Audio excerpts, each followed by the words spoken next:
Inside Gaming is sponsored by ExpressVPN. Keep your location private from strangers you game with online at expressvpn.com/inside. Hey everybody, and welcome back to Inside Gaming Daily for Wednesday. Today we're talking about a pretty neat update to one of the most beloved games of 20... I just read the script though. Oh. I wrote that wrong. It's Tuesday?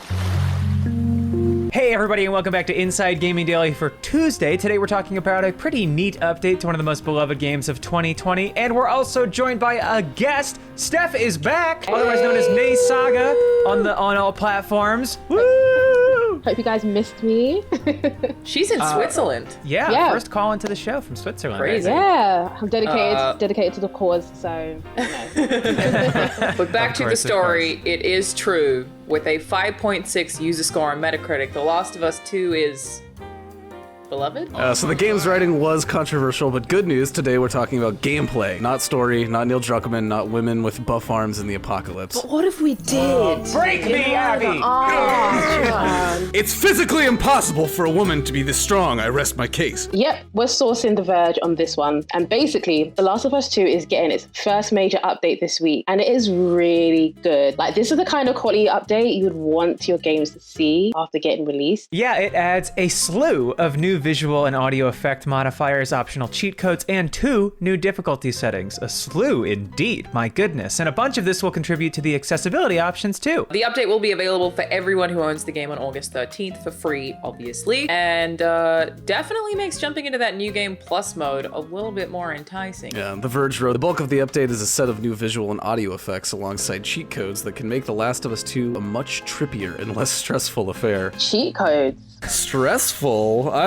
A game where what looks like a human mixed with a cauliflower can kill you if you're slightly too loud? Well, to be fair, I don't know if The Verge is right on this one. Some of these things just sound nuts, but not necessarily stress reducing. The Last of Us 2 isn't about to become therapy just because it has an 8-bit retro filter. A lot of this stuff is really similar to the Uncharted 4 updates. They just kind of expanded on some of that. So if you've played Uncharted 4, you'll be familiar with a ton of it. I gotta say, 8-bit therapy sounds like a Machinima show from 2011. Yes, it does.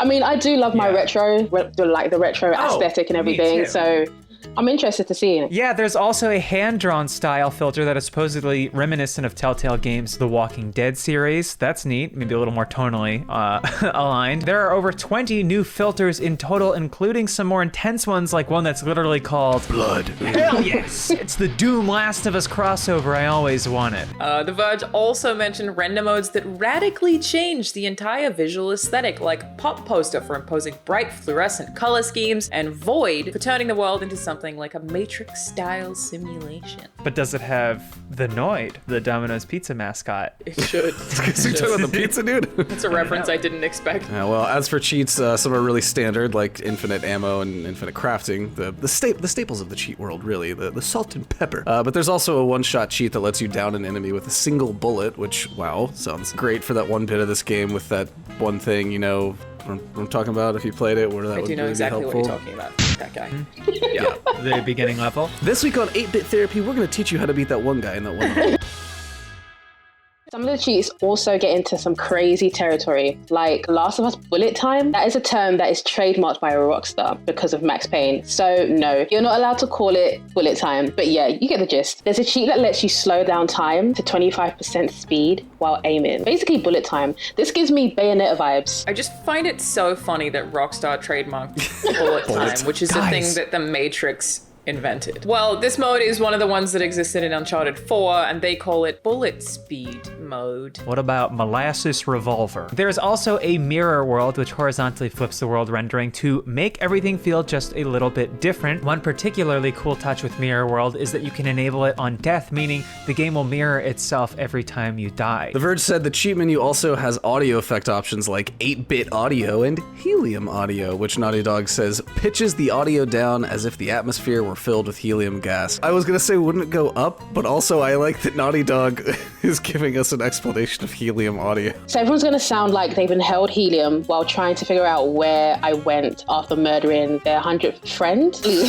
Somebody killed Glenn! But last but not least, there are 2 difficulty settings. They are technically not 2 separate options. It's one mode that has an extra special setting. Yeah, so the game mode itself is called Grounded, and is supposedly an even more grueling and bare-bones twist on the game's survival horror mechanics. Just what I needed for my 2020, honestly. Make it harder. In grounded mode, players will lose access to HUD elements like ammo count, and listen mode is severely restricted on top of the hardcore damage and limited resource settings from the previous most difficult option. Fun! This game already limits the hell out of your resources on the highest difficulty. I sort of can't even imagine how hard it'll be to finish if they limit it even more, and that's not even mentioning the most difficult part. In grounded mode, you can take things just a little bit further and turn on permadeath. So if you've ever heard that term before, it usually means that if you die, you start the game over. Naughty Dog actually didn't do it this way for some reason. It was likely to complement their extensive accessibility options. But basically, even when playing in grounded mode with permadeath on, there are some settings you can tweak, such as resetting the entire game back to the beginning of the current act when you die, or resetting the whole game. It's going to be tough either way, and for people who just want the true permadeath, that option is totally there for you guys. So It's interesting to have like tiers of permadeath. Not a lot of companies do that, and I think it's pretty cool. They've been really good about accessibility options with The Last of Us Part 2, and this is just an extension of that. So yeah, speaking of accessibility options, the update brings a bunch of improvements for disabled gamers too. Amazing. Which is absolutely awesome.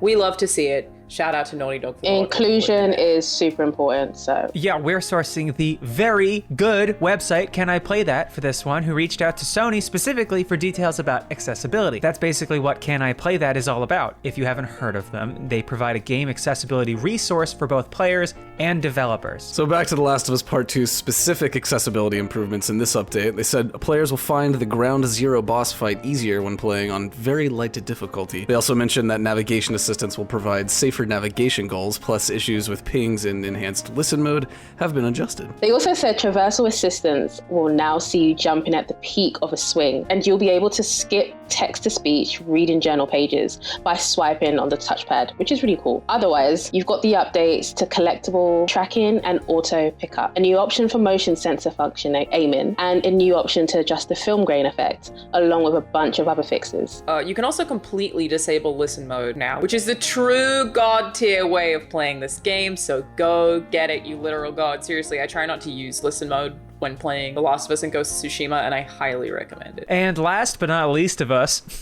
Naughty Dog mentioned that too. Thank you. All right, okay, everybody calm down. Stop! Okay, I gotta read. And last, but no, I'm not gonna read it again. I gotta keep that a great bit Yeah, you in. go. Naughty Dog mentioned that 2 new trophies are being added to The Last of Us Part 2, but interestingly, you don't have to get either of them to get platinum for the game because they're too hard. According to Can I Play That, one will grant a trophy for those completing the game in permadeath difficulty. The other will grant a trophy for beating the game on grounded difficulty. So yeah, probably going to pass on those. It'll be awesome to see someone actually finish this game with permadeath on. And we have no doubt that the games community will pull this off in a week or less. I'm looking forward to it, especially seeing the speed runs. Yeah, the Twitch streams are gonna be great. I like watching other people do this. Definitely not. Yeah, not me. But yeah, I guess we can see that after the update comes out August 13th. It's a super meaty update. A lot of good content in there. Happy to see them continue to support the game.